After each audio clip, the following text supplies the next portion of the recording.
Hello, hello. Welcome to Crime Tales. Is it Crime Tales? Crime Stories?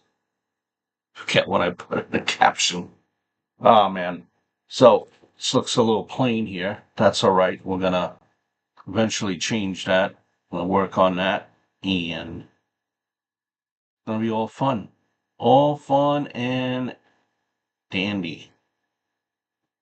So what we're doing here is we're gonna do something kind of crime story related, true crimes related, a sense of can't get everywhere to all parts of the world. So, in audio form, live form, going to tell you about the stories, some of the infamous crime stories. We're probably going to do this every other week, try to go live every week or every other week. Have some ideas. Yeah, we'll see how it goes. We'll see how it goes. But haven't been live on this channel in quite some time. And I think this is a good thing that will go with the channel. I've seen a lot of people do something similar to this, true crime YouTubers. But try to put my own spin on it, and we'll see what we got. We'll see what we got. And these things aren't going to be long. It's going to be try to do it in a timely manner, being that right now it's just very bare boned, um, very bare and bones kind of a background as I'm bringing up this story that I wanted to talk to you about. Let's see, many ways that I could go, but I wanted to go.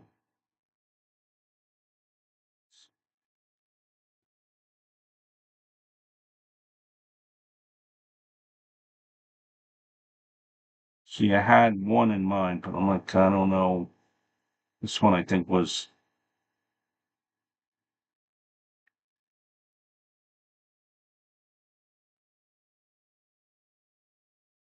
covered many of times.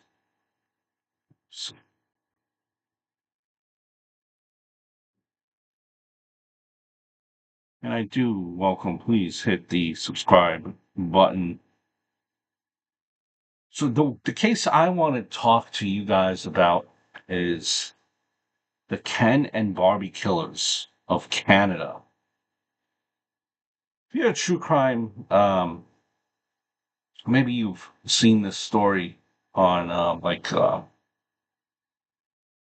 one of the true crime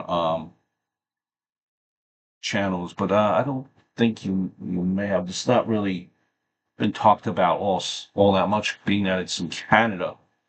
Being from the states here, probably might have not heard it. Let me tell you about it. And again, leave your comments, your questions, so on and so forth. Anything that down the road for any other suggestions. But Paul Bernardo and Carla Homolka, I believe that's how you pronounce it. And Paul and Carla, they look like normal newlyweds. But the Ken and Barbie killers, as they were phrased, murdered 3 people and raped at least 14 in the early 80s and 90s in our Ontario, Canada. So at first glance, Paul and Carla, they didn't seem like a pair of serial killers. If you were to look at them on picture, right? Seemed like they looked like a regular, normal young couple from the outside. But the Ken and Barbie killers, as they were coined, were anything but what they perceived to be.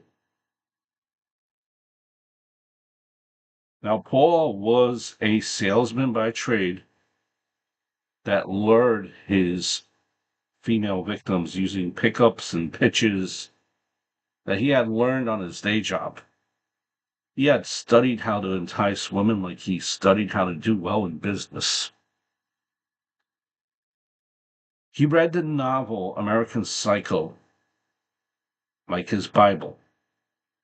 And when he had met and married Carla, his sadistic streak only increased as she encouraged his behavior. The Ken and Barbie killers, well, they were born.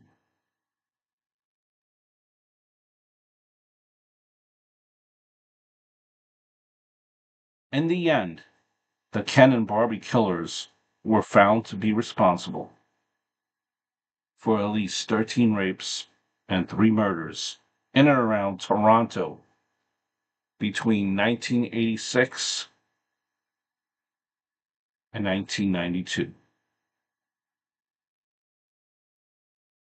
Paul, he was born in 1964 in Ontario, Canada. Now, his family was financially well off. They were of a stable middle class family. But, as in everything else with Paul, what looked normal, good on the outside, there was a mass dark truth. In 1975, Ken Bernardo was charged with child molestation, and there were rumors that he had even molested his own daughter.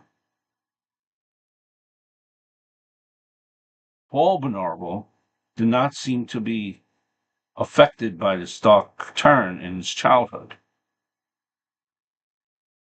Observers recall him as being always happy, a young boy who had smiled a lot.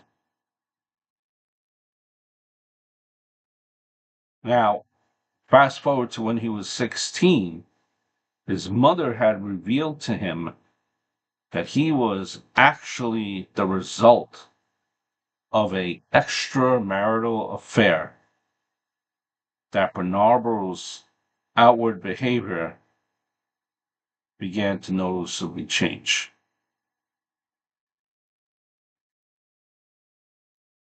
So why you would mention this, I don't know. But that kind of led the turn to Paul's behavior changing. And when he found this out, when his mother told him that, well, his relationship with his mother had strained. Expletives, he would refer to his mother by expletives now. When he went off to study at the University of Toronto, he became like a pro at picking up women at bars. And he would pick them up, you know, take them home. He would humiliate them and then beat them. By all accounts, Paul, he was charming, good looking. And because of his charms and good looks, he had used that to manipulate women, and he would take them off guard. He would catch them off guard. And that kind of was happening for a very long time. And it kind of led eventually to a darker impulse that he had. In May of 1987, the suburb of Scarborough in Ontario was plagued by the series of horrific crimes.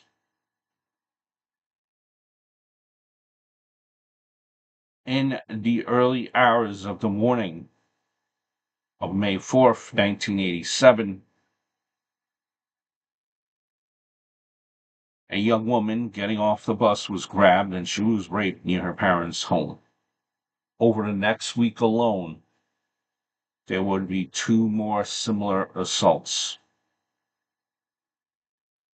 Now, the women were all between the ages of 15 and 21, and the attacks all included beatings, intense verbal abuse, and dire threats to discourage victims from going to the police, which led authorities to conclude that they all had been perpetrated by the same man, who the newspapers quickly they dubbed him as the Scarborough rapist. Let me give you a picture, a composite here. Let's try to do this as professionally as possible. I have to figure out a better way. Images. This is on Wikipedia, right? So, as you could see, let's bring up a picture that way we know what scum we're dealing with. That was the composite of the Scarborough killer.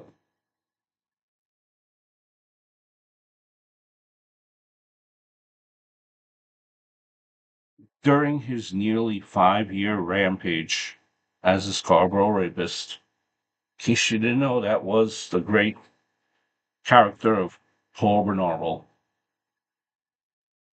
So he raped or he had attempted to rape at least 19 young women. And this is only the official count. The victims were all young women, often grabbed around bus stops, although at least one 15-year-old was attacked in her own bedroom. A couple of Paul's victims managed to fight him off, and Paul was actually questioned by police twice, but he was never named as a official suspect. It wasn't until May of 1990 that one of Paul's victims was able to give police an accurate description of her attacker, and by then, the Scarborough rapist had become even more unhinged.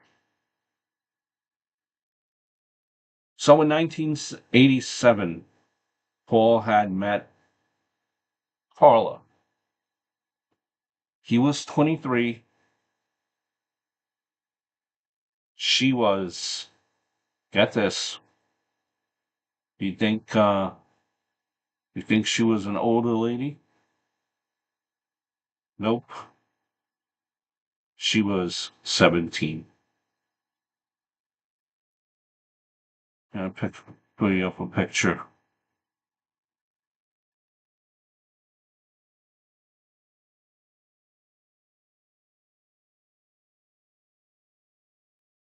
That is Carla, and that is Paul. 17 she was. Now, Carla was the eldest of three siblings. She was described as being well adjusted. She was pretty, smart, popular child. She had a fondness for animals, that which led her to start working at a veterinary clinic after high school.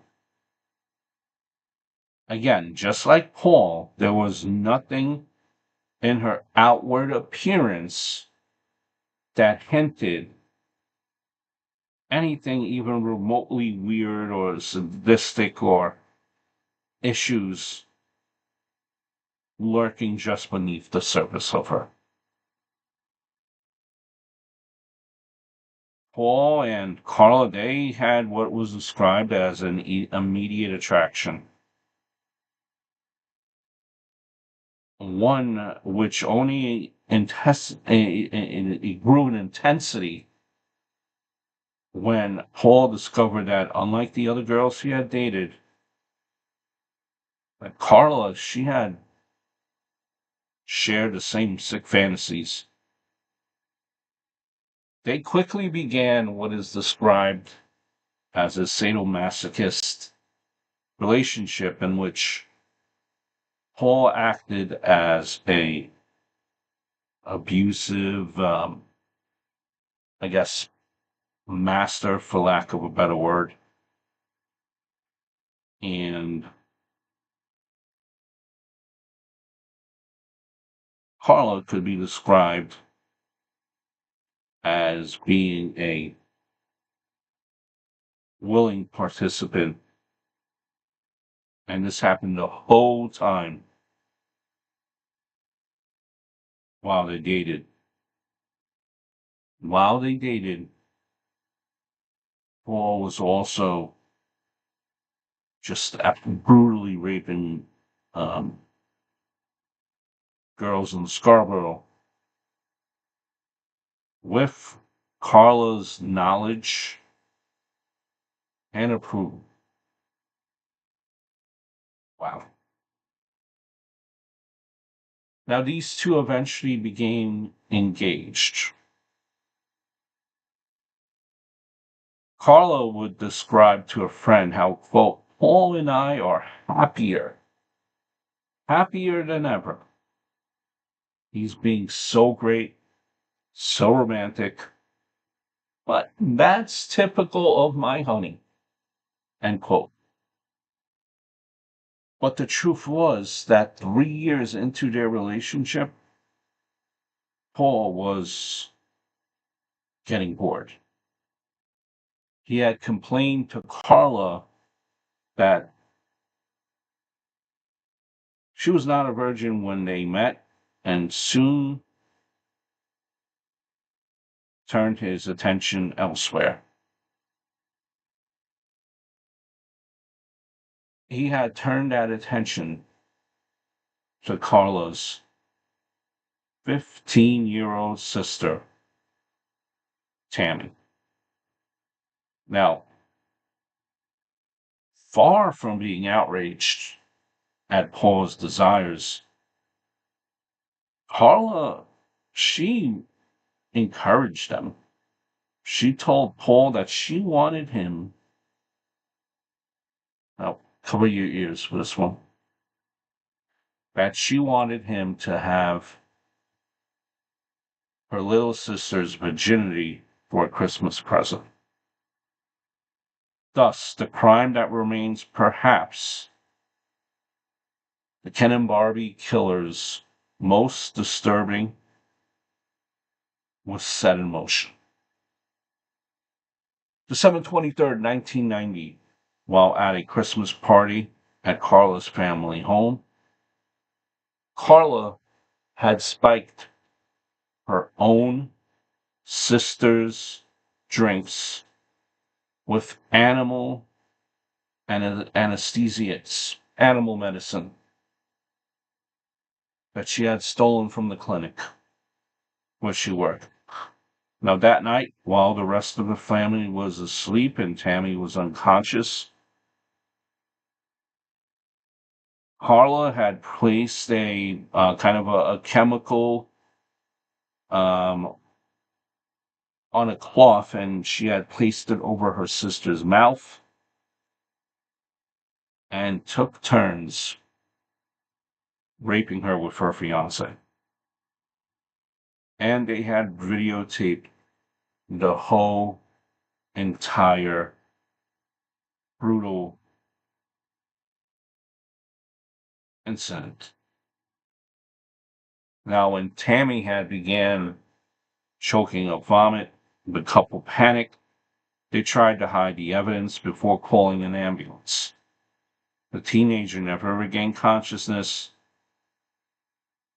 She was pronounced dead at the hospital. Although there was, although the authorities, they noted that there was like a mysterious chemical burn on her face.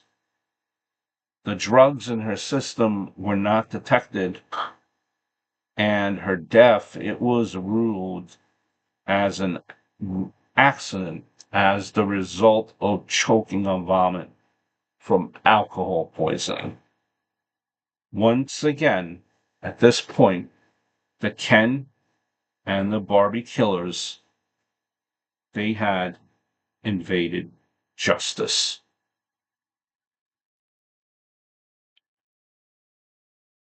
When I had heard of this story, I had to have read it and look into like all the articles and just news clipping. This is one of the most notorious and most heinous crimes against your own family. It's one thing, right, when you're doing this against strangers, but your own family. So rather than,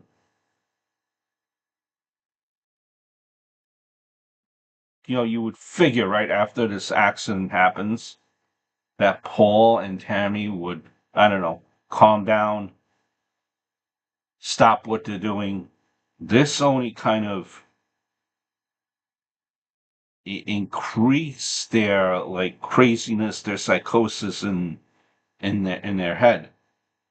In 1991, Carla had now lured another teenager that she had befriended at work to the home that she had now shared with Paul. The couple, they had again now drugged the girl, abused her, videotaped it. Only this time, as she was called Jane Doe, she survived and woke up with no memory of the events. 1991 comes along, Paul and Carla, they marry. That very same day, of a couple that was canoeing in Lake Gibson out there in Canada, they discovered concrete blocks containing human body parts in the water. The remains, they belonged to a 14-year-old who had disappeared on June 15th. She was kidnapped by the Ken and Barbie killers and was abused over the course of several days. Once this grisly discovery was made, or as this discovery was being made, the killers, they were enjoying their wedding ceremony, remember? And they make an entrance, grandiose wedding entrance to all the wedding party, in a white horse carriage, white, wedding dress, white everything. Pure people, right? A year later would pass. It's now April of 1992. The couple this time, they strike again.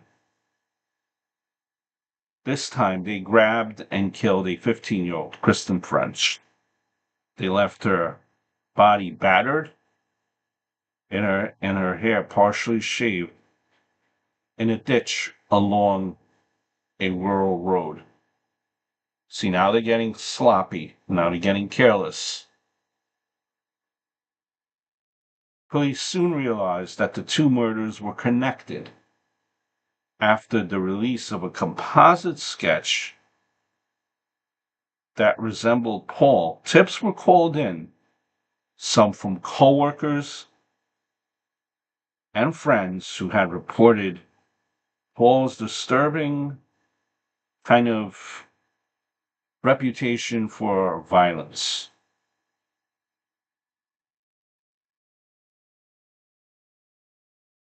January of 1993, Carla, she leaves her husband after he dealt her a particularly vicious beating with a flashlight. Within 2 months, a DNA sample taken from Paul turned up as a match for the Scarborough rapist,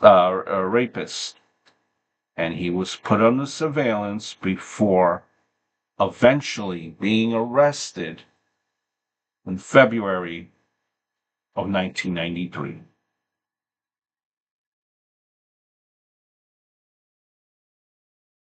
So Paul and Carla, they're going to trial for the Ken and Barbie murders. Carla, she quickly got a lawyer. She sought a plea bargain in exchange for testifying against Paul. She claimed Paul had told her that he had raped at least 30 women. So now all of a sudden these two lovebirds, they're pinned against each other.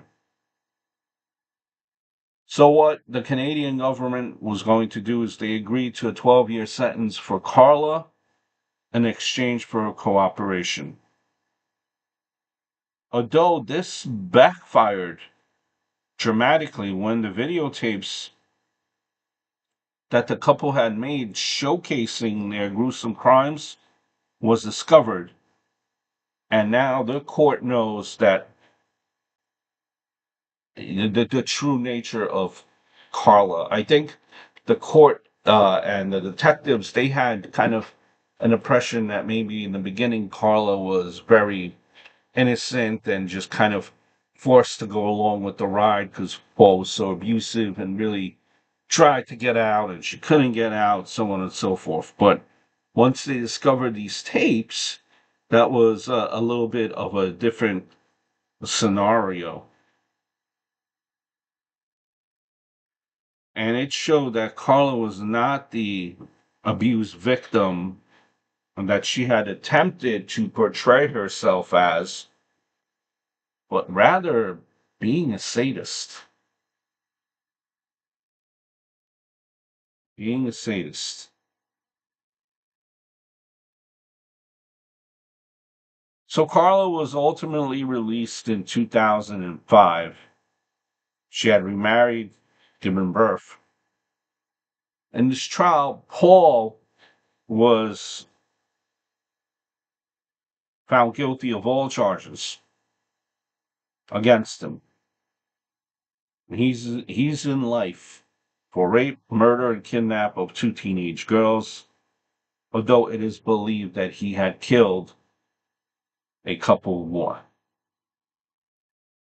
They have presumed that it is probably somewhere in the double digits, presumably around 13.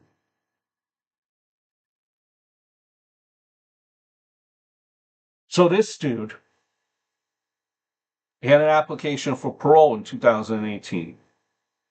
At that point, he was 25 years in prison. And he was denied after only 30 minutes of the deliberation. That's all it took. A lawyer on behalf of the victims' families, he had reported, quote, that there has never been an apology by Paul. There's been never any indication whatsoever of remorse. Indeed, Paul admitted to the court that he hadn't felt anything for his victims at the time of his crimes.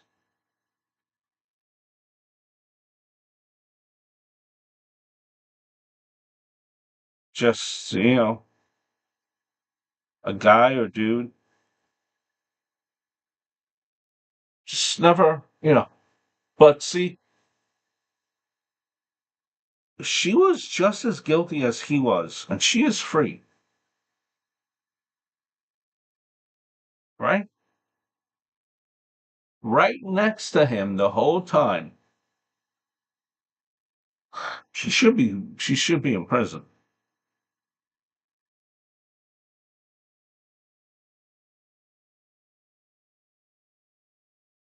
But think though too that someone else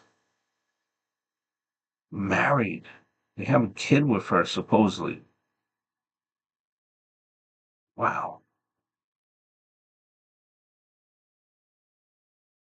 It really amazes me.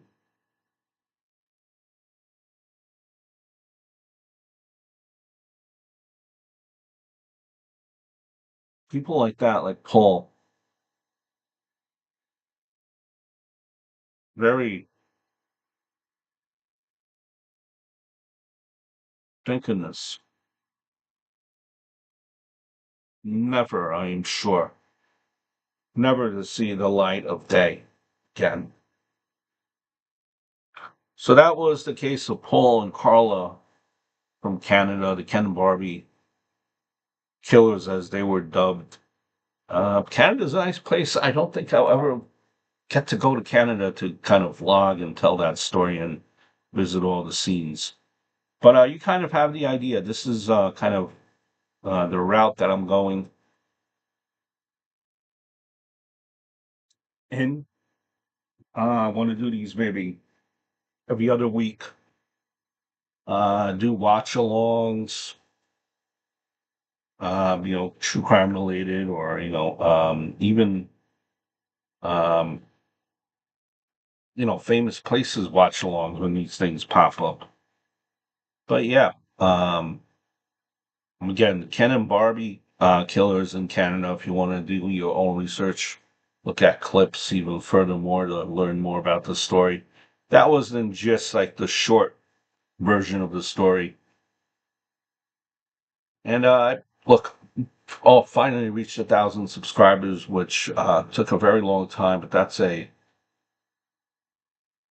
big thing for me. I have quite a few. I have a lot already recorded famous graves, true crime stories. Also have a lot of pop culture, like roadside attractions, famous houses. So I have a lot of all of that is already recorded, just needs to be edited. Like when I go out filming, sometimes I film like four or five, like three or four or five, even five stories at a time.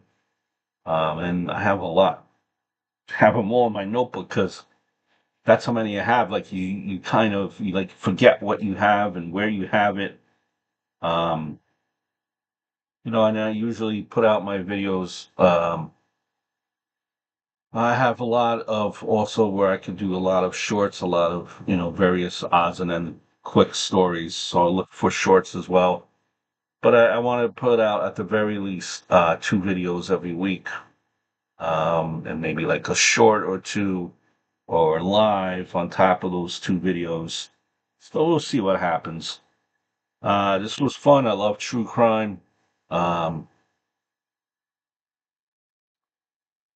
I was actually a psychology major, so I guess that's where the true crime comes into play. I was really into like clinical psychology and the DSM and all those psychology books and all those like growing up, like you hear about these. I think the first 48 and America's Most Wanted and Unsolved Mysteries. That was my wheelhouse. So you kind of have an idea where this channel, if you're new here, where this channel will lead.